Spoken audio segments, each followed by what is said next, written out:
नमस्कार मित्रों, हिंदी साहित्य दर्पण में आप लोगों का स्वागत है। आइए हम लोग व्याकरण में वर्णमाला पढ़ रहे हैं। वर्णमाला में हम लोग लगभग ख़त्म हो चुका है। आइए जो मुख्य मुख्य स्वर हैं उनके नाम और उनके जो है अन्य नाम के बारे में जानते हैं, जो इम्पोर्टेंट है और आने वाली परीक्षाओं में इसका बहुत उपयोग है। जो मुख्य मुख्य नाम है, जैसे हम लोग कल जो पढ़े थे वो उच्चारण के स्थान पर वर्णों के भेद पढ़े थे। उच्चारण कौन कौन से वर्ण कहाँ कहाँ से उच्चारण होते हैं, ये अगले वीडियो में पढ़ चुका है। अब आइए आगे हम देखते हैं कि किस वर्ण का क्या नाम है और किस, जैसे वर्णमाला में जो अन्य वर्ण हैं, जो वर्ण हैं उसको और किस नाम से जाना जाता है। आइए हम देखते हैं। जैसे देखिए,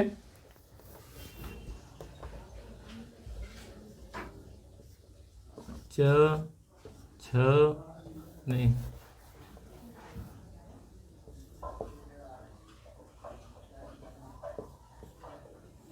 वर्णों के अन्य नाम। पहला है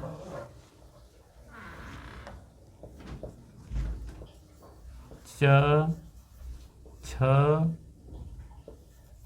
ज, झ, य।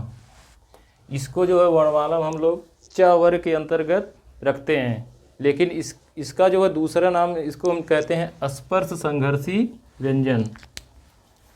इस पूरे क्या कहेंगे? स्पर्श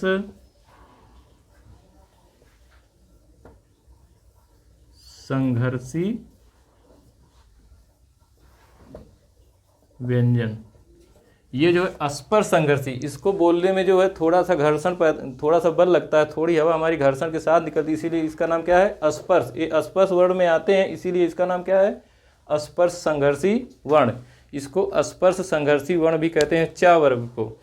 और इसके बाद दूसरा आता है, दूसरा वर्ण है ला। ला का उच्चारण स्थान है तालु है, क्या बोलते, दंत है। ऋतु लसा नाम दंत है, इसका उच्चारण स्थान दंत है। इसको दूसरा नाम, इसका जो है, इसका दूसरा नाम पार्श्विक होगा, पार्श्विक वर्ण।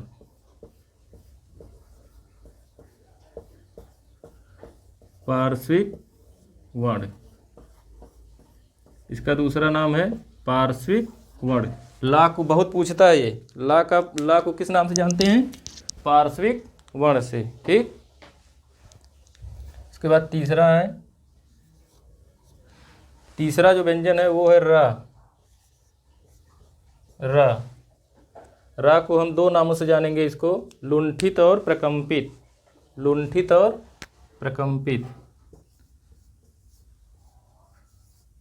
लुंठित या प्रकंपित वर्ण। प्रकंपित, लुंठित या प्रकंपित वर्ण, इसको क्या कहेंगे? लुंठित या प्रकंपित वर्ण। ये ला को पार्श्विक वर्ण कहते हैं, और च, छ, ज, झ, या को स्पर्श संघर्षी वर्ण कहते हैं।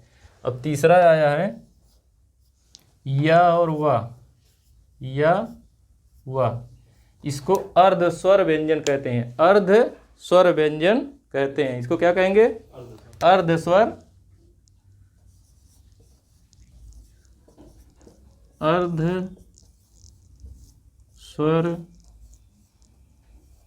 व्यंजन। अर्ध स्वर व्यंजन, ये जो चार्ट बन रहा है, यहाँ से एक जो आना एकदम निश्चित है, एक क्वेश्चन यहाँ पे फिक्स है, ये जान लीजिए।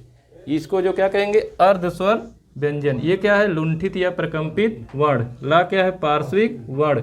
चा, छा, जा, झ, यहाँ क्या है? स्पर्श संघर्षी वर्ण। ठीक। अब देखिए चौथा है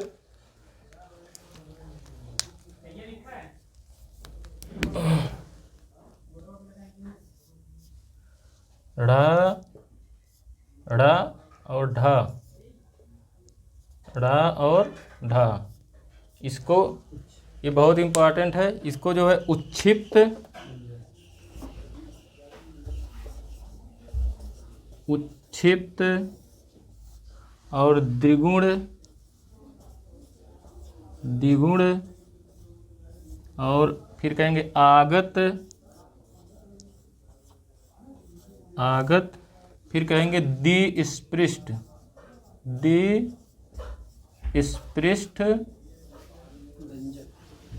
द्विस्पृष्ट वर्ण। ठीक है।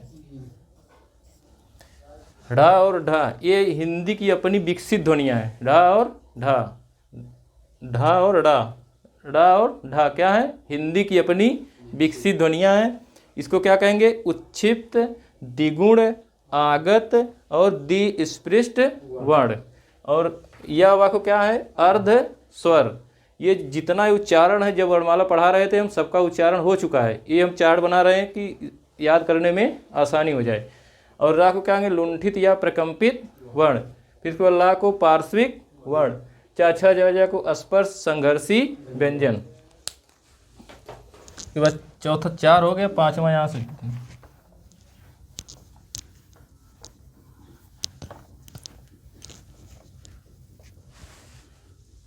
पांचवा जो है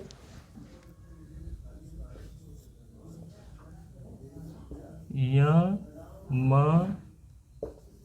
ग न म। ठीक है। य म ग ड़, य म ग न म। ये क्या होगा? ड़ा होगा। ठीक। ये कितने वर्ण हैं? 5। इसको अनुनासिक वर्ण भी कहते हैं। जो नासिका से हमारा इसको बोलेंगे तो नासिका से इसका उच्चारण होगा। ठीक है। ये पंचमाक्षर भी कहे जाते हैं इसको। इसको क्या कहेंगे? पंचमाक्षर। स्पर्श वर्णों में इसका उल्लेख स्पर्श वर्णों में साफ मिलता है। और ये जो है पारणी ने इसका प्रत्याहार में जब प्रयोग किए हैं, इसको पंचमाक्षर दिए हैं ना। इसको क्या कहेंगे? नासिका वर्ण। नासिका नाक से बोला जाता है। नासिका या अनुनासिक, अनुनासिक वर्ण। ठीक है। अनुनासिक वर्ण। ठीक हो गया ये। अब देखिए फिर आया है 6वां। 6वां है धारा। हो गया।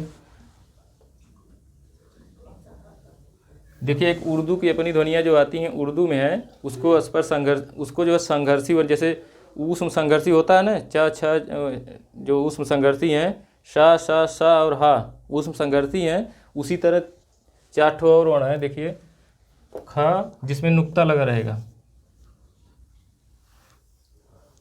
खा खा है, और ग फा, और कौन है? जा। ठीक है। ख ग फ जा। इसको किस नाम से और जानेंगे? इसको जानेंगे ऊष्म संघर्षी व्यंजन। ऊष्म संघर्षी।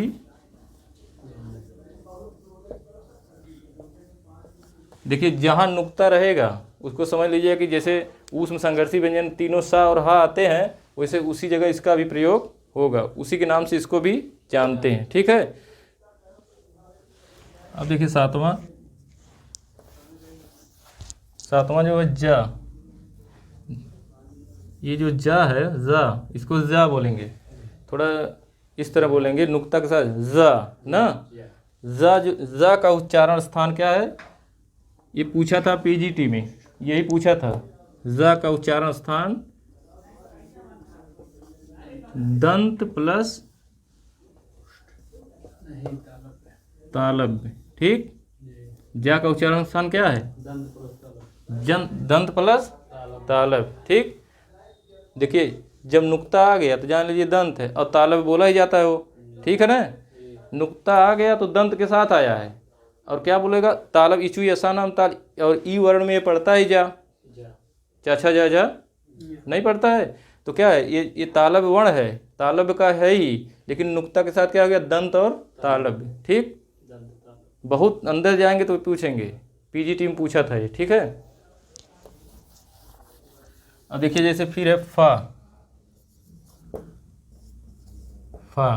ठीक है। इसका वर्ण है, बताइए क्या होगा। फा कहाँ से बोला जाता है, दंत प्लस, हाँ अब सब पकड़ लिए ना, हाँ दंत प्लस, जब नुक्ता आएगा तो क्या है, ये दंत है, और फा बोला जाता है ओष्ठ से, दंत प्लस ओष्ठ।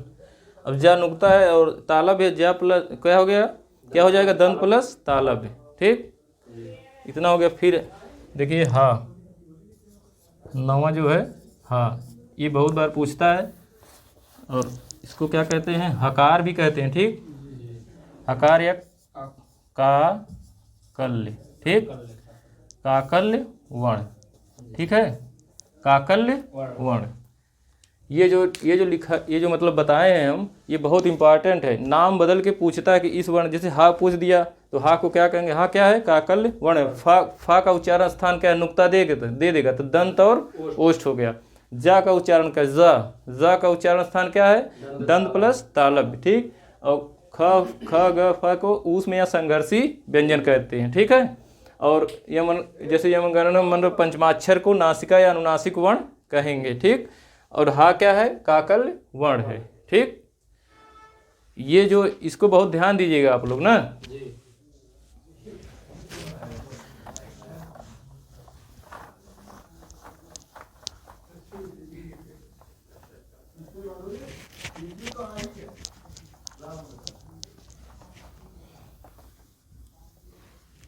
हिंदी में कुल स्वरों की संख्या कितनी है, हिंदी में कुल स्वरों की संख्या 11 है। देखिए हिंदी में कुल स्वरों की संख्या, अब लास्ट वर्णमाला लास्ट चल रहा है इसमें, हिंदी में कुल स्वरों की संख्या कितनी है, 11। हिंदी में मात्राओं की संख्या 10। हिंदी में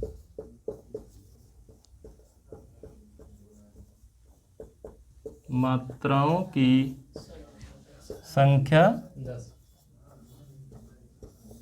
10 है, ठीक है।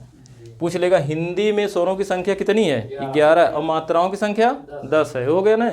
फिर पूछेगा जैसे जो ह्रस्व आ है, ठीक, ह्रस्व आ, ह्रस्व आ जो है, इसको उदासीन वर्ण भी कहते हैं, उदासीन वर्ण, ठीक है।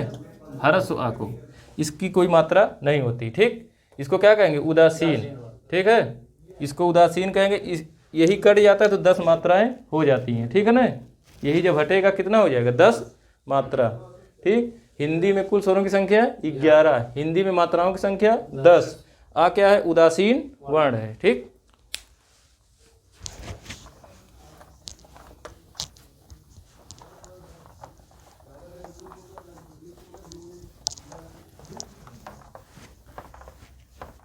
हिंदी में 12 खड़ी होती है ना, 12 खड़ी जानते हैं। हिंदी में 12 खड़ी, जैसे क का, किक की, कुक कु, के काय, को काव, कंग कह, ये क्या है, 12 खड़ी हैं। तो कभी पूछेगा हिंदी में कितनी माने कितने कितने प्रकार लिखा जाता है वर्णों को, 12 प्रकार से, ठीक। उसमें री वर्ण को छोड़कर, ठीक, क्या है, री है, री वर्ण को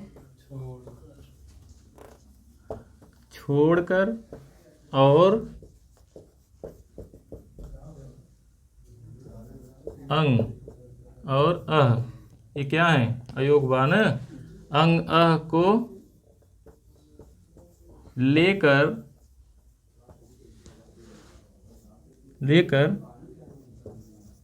हिंदी में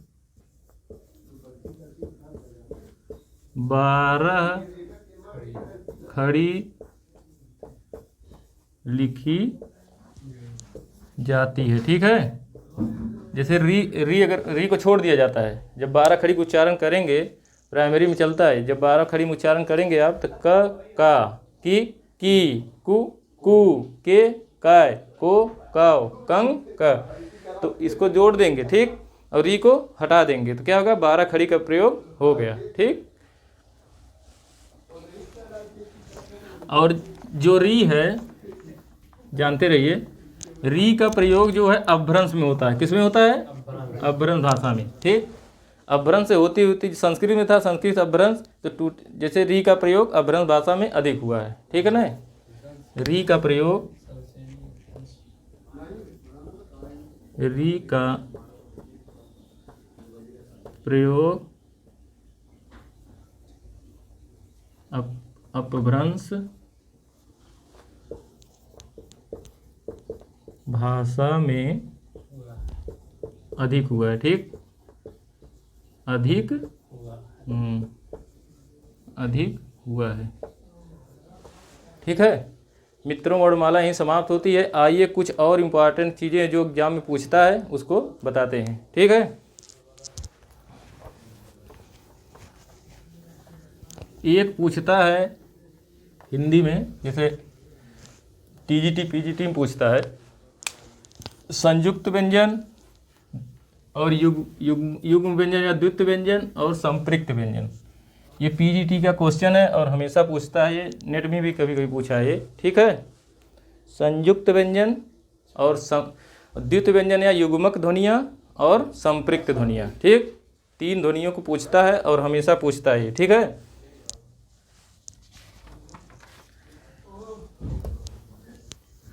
देखिए संयोगी या संयुक्त व्यंजन, पहला क्या है? संयोगी या संयुक्त व्यंजन। पहले तीनों लिख देते हैं।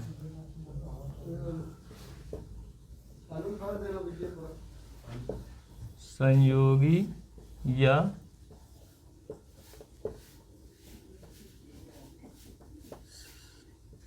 संयुक्त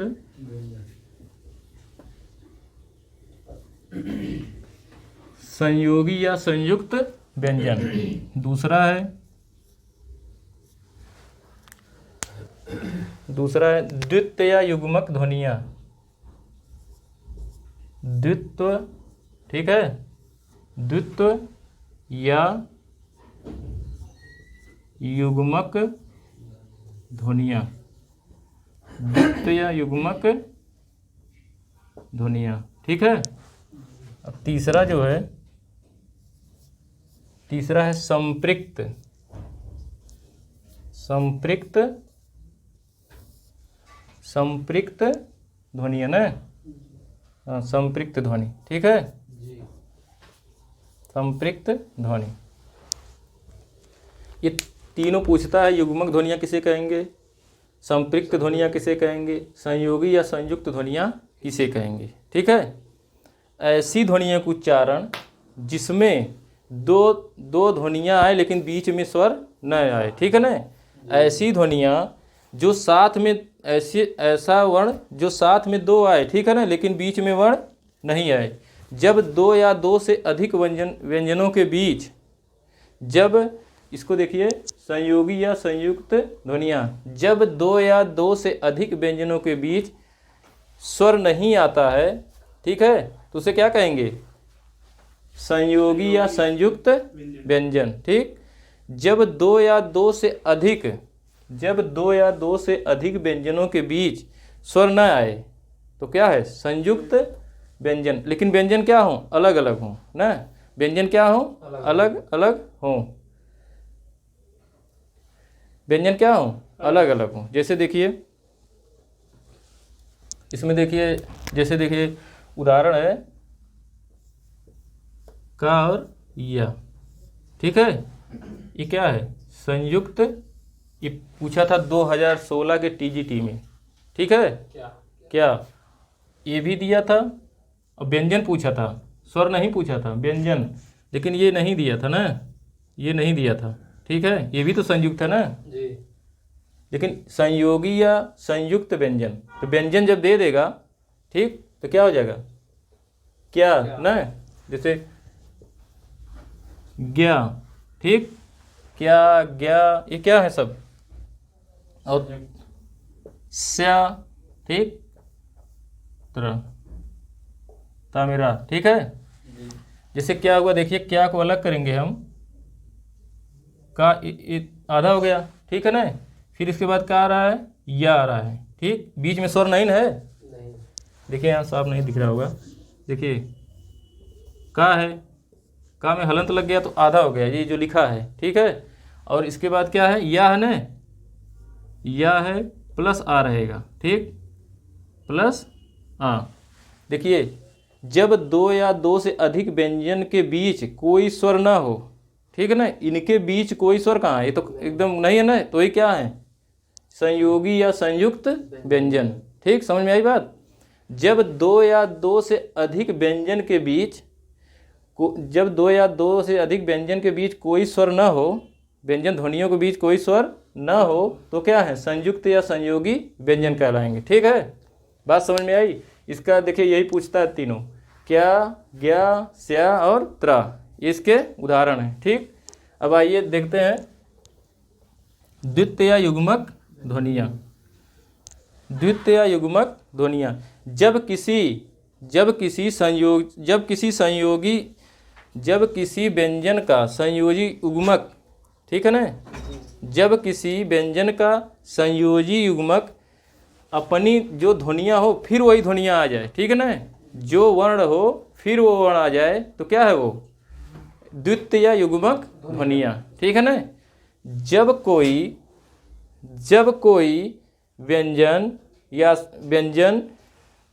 कोई व्यंजन वर्ण एक बार आए फिर वही व्यंजन दोबारा आ जाए, तो क्या है, वही युग्मक ध्वनियाँ। माने युग्मक मतलब हम हैं, हमारे साथ कोई हमारा ही कोई स्वरूप और आ जाए, वही क्या है, युग्मक ध्वनियाँ। जैसे युग्मक मतलब देखिए युग्मक ध्वनियाँ मतलब जो युग मतलब जोड़े के साथ आए जो ध्वनि। जैसे देखिए इसका उदाहरण है, इसका उदाहरण होगा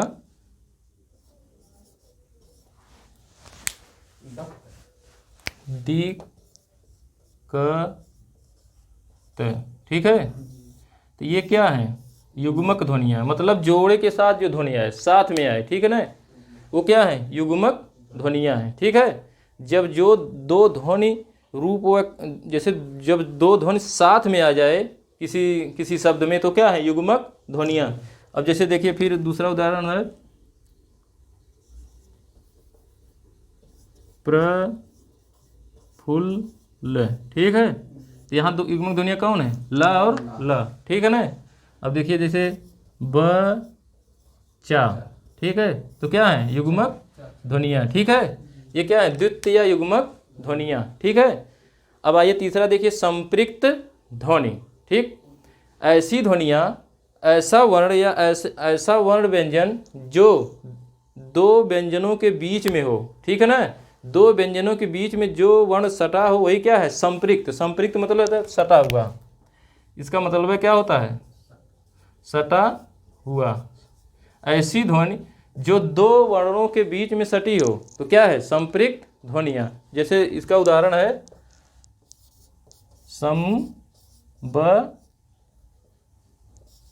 संबल, ठीक। इसका उदाहरण क्या है, संबल। इसको अलग करिए, देखिए सा और बा के बीच में कौन है, माँ, तो यही क्या है, संपृक्त ध्वनियाँ, युग्मक नहीं, संपृक्त ध्वनि है, ठीक है ना। युग्मक मतलब इसके पहले नहीं आएगा, कुछ ऐसे रहेगा, ठीक, क्या, ज्ञा, स्या ऐसे रहेगा, ठीक, त्रा। लेकिन ये क्या है, दो वर्णों के बीच में रहेगी, ठीक है ना, संबल, तो क्या है, संपृक्त ध्वनि है, ठीक। ये बहुत इंपॉर्टेंट पूछता है ये।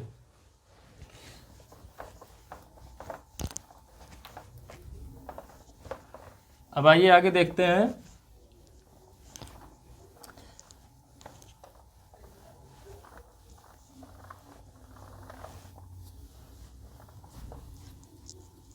रेफ ना, रा का प्रयोग इम्पॉर्टेंट है, ठीक है। क्या है, इम्पॉर्टेंट है, रा का प्रयोग, ठीक है, रा का प्रयोग, ठीक। इसका जो है हम इसको रेफ या रकार भी कहते हैं ना, इसको क्या कहेंगे, रेफ, इसको रकार भी कहते हैं, ठीक, रकार। रा का प्रयोग, रा का प्रयोग हम दो तरह से देखते हैं ना। पहला प्रयोग इसका जो है, या रा का प्रयोग जब रा के बाद कोई व्यंजन आ जाए, जब रा के बाद कोई व्यंजन आ जाए तो रा हमेशा उसके ऊपर चढ़ जाता है और रा जो है ह्रस्व हो जाता है। ठीक, जब रा के बाद कोई व्यंजन आ जाए तो रा क्या होगा, उसके ऊपर चढ़ जाएगा। ठीक है ना। जैसे आप जैसे परिवार में होता है, बच्चे जाते हैं पीछे से चढ़ जाते हैं ना पीठ पे, तो वही क्या है, पीछे चढ़ जाएंगे तो वो तो बच्चा होता ना, तो वही रकार क्या है, रा जो है, जब रा है तो रा के बाद अगर कोई व्यंजन आ गया तो रा हमेशा उसके ऊपर लग जाएगा। ठीक, जैसे देखिए पहला है, रा के बाद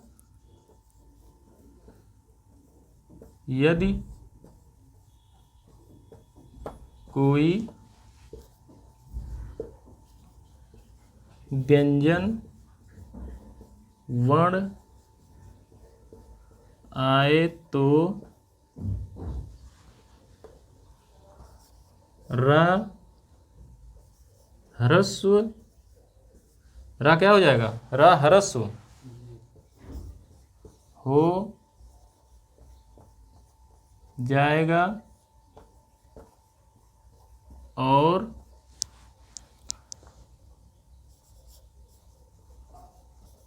आने वाले व्यंजन के ऊपर चढ़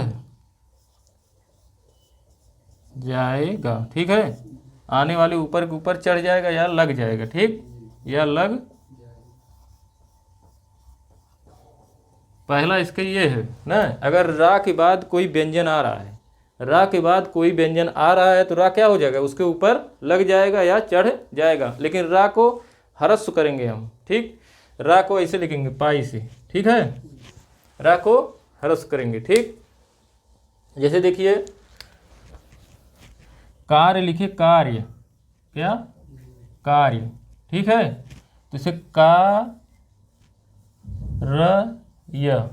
ठीक, ये भी लिख सकते हैं, ये सही है उतना जितना ये सही है, लेकिन सुविधा के लिए हम क्या करते हैं, इसके ऊपर चढ़ा देते हैं, कार्य। ठीक, तो ऐसे होता है, जब रा के बाद कोई व्यंजन आ जाएगा तो रा क्या होगा, उसके ऊपर चढ़ जाएगा। ठीक है, अब दूसरी देखिए, इसका क्या नियम है दूसरा,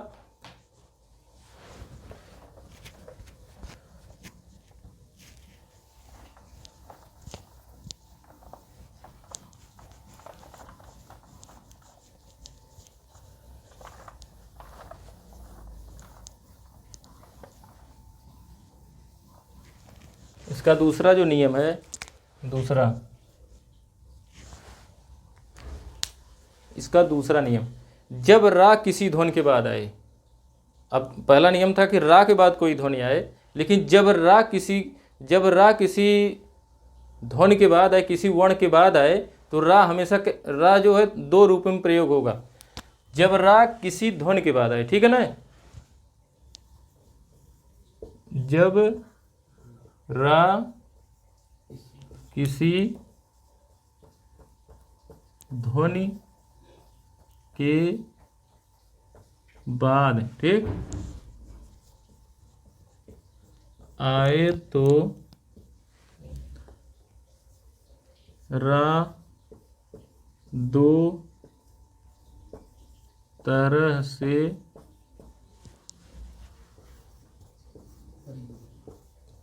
प्रयोग होता।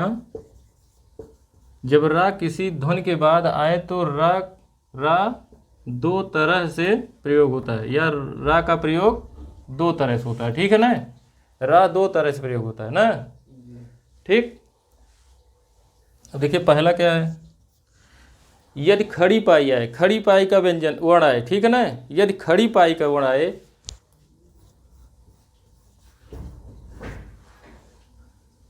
जब रा की ध्वनि के बाद कोई, जब रा की ध्वनि के बाद, ठीक है ना, जब रा किसी ध्वनि के बाद आए, ठीक है ना, किसी ध्वनि या वर्ण, ठीक, वर्ण के बाद आए तो रा दो तरह से प्रयोग होता है ना, तो रा दो तरह से प्रयोग होता है। पहला क्या है, यदि खड़ी पाई का वर्ण हो, जैसे देखिए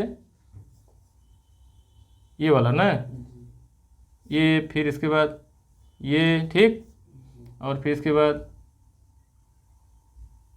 ये जैसे, तब रा का प्रयोग जैसे ऐसे होगा, ठीक, ऐसे होगा, जैसे देखिए इस तरह से ना, ठीक है।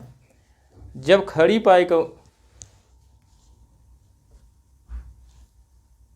यदि ये आए, ठीक है ना, तो क्या होगा, ये होगा, ठीक।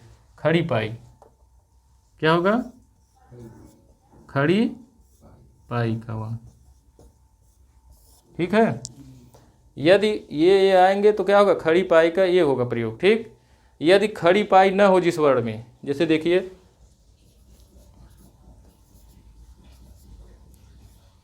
खड़ी पाई ना हो, जैसे टा, ठीक, टा हो गया, फिर इसके बाद क्या हो गया, था हो गया, ठीक। तो इसमें रा का प्रयोग इस तरह होगा, ठीक है, इस तरह ना। हाँ, जैसे ट्रक लिखते हैं ना, ट्रक, ठीक। उस समय जो है रा, जब इस तरह रा लगे रहेगा, उसके पहले वाला वर्ण जो हमेशा ह्रस्व रहता है, और रा क्या होगा, पूरा रहता है ना, मतलब दीर्घ, मतलब रा पूर्ण रहता है, लेकिन उसके पहले वाला वर्ण क्या रहेगा, ह्रस्व रहेगा, ठीक।